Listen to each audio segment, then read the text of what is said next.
kingdom of Melandia, Prince Poladite, a young man with striking blue eyes and skin like the rich brown earth, stood at the precipice of destiny.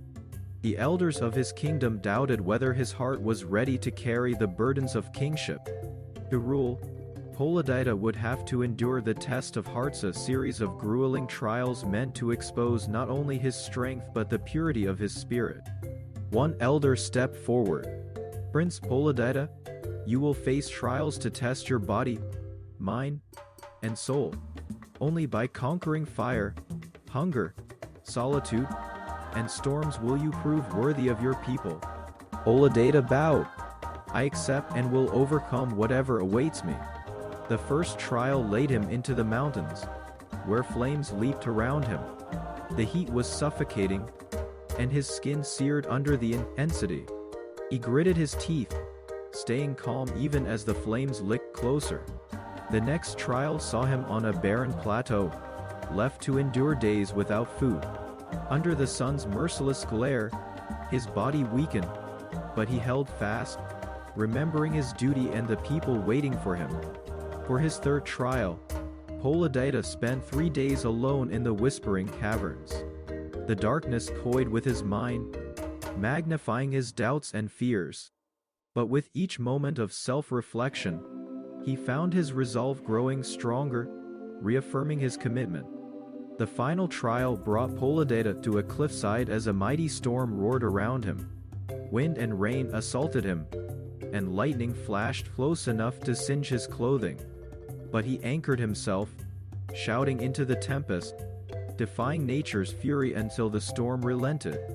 With the elemental trials complete, Poladite faced one last Shalon-heightened test of the heart. The elders introduced him to Malungi, a young woman of exquisite beauty. Her presence was entrancing, her grace matched only by her intelligence.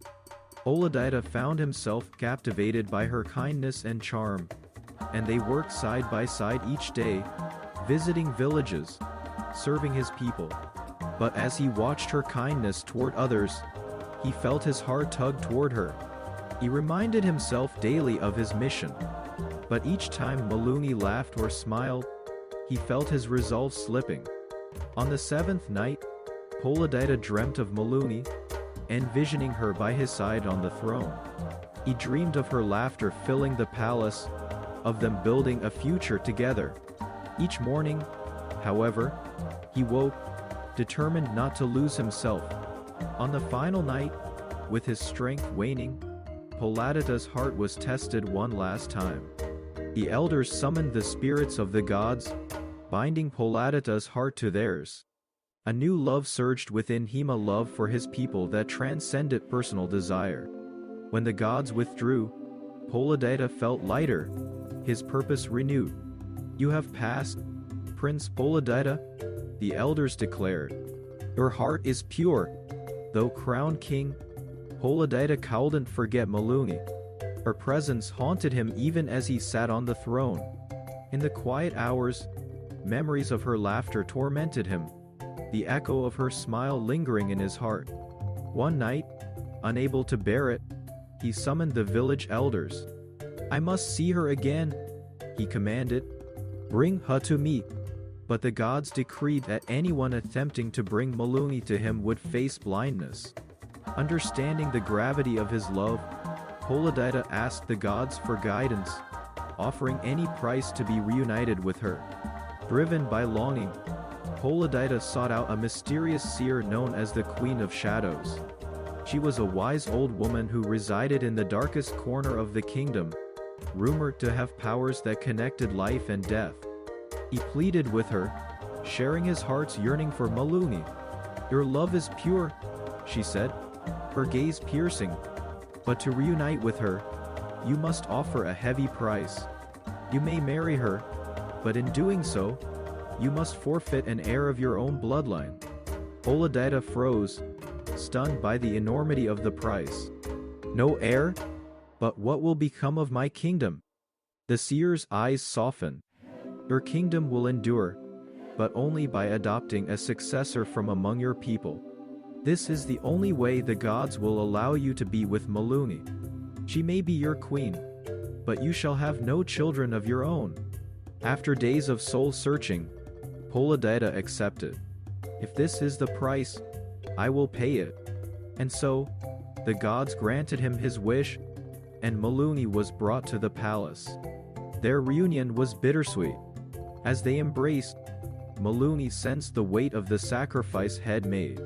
"My king," she whispered, tears shining in her eyes, "your love has brought me here, but at a great cost.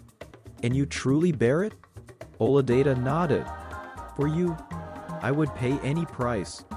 You are my heart, Maluni." They were married under the eyes of the gods, and for a time, they were happy. But as the seasons changed, the reality of Poladeta's sacrifice grew. He watched other fathers in the kingdom with their sons, teaching them the ways of Melandia, and a deep sadness grew within him. Maluni, too, felt the sorrow. She saw the love he bore for the people and understood the pain he hid behind his kingly duties. Years passed, and Poladeta ruled with wisdom, never once regretting his choice to be with Maluni. Together, they poured their energies into the people of Melandia, treating each child of the kingdom as their own. However, the council often grew uneasy, urging the king to reconsider his legacy and find a way to secure an heir. But Poladeta held firm, explaining, "I will find a successor worthy of Melandia's heart, one born not of blood but of spirit and loyalty." In his later years, he finally chose a young man from the kingdom, a noble-hearted soul he had mentored from boyhood. Under the watchful eyes of King Poladeta and Queen Maluni, this young successor grew into a wise and just leader. Poladeta's people whispered of his sacrifice, of a love so powerful that it defied the will of the gods. His story became Legenda, king who had given up a future bloodline for the love of his queen, leaving a legacy of compassion, wisdom, and undying loyalty.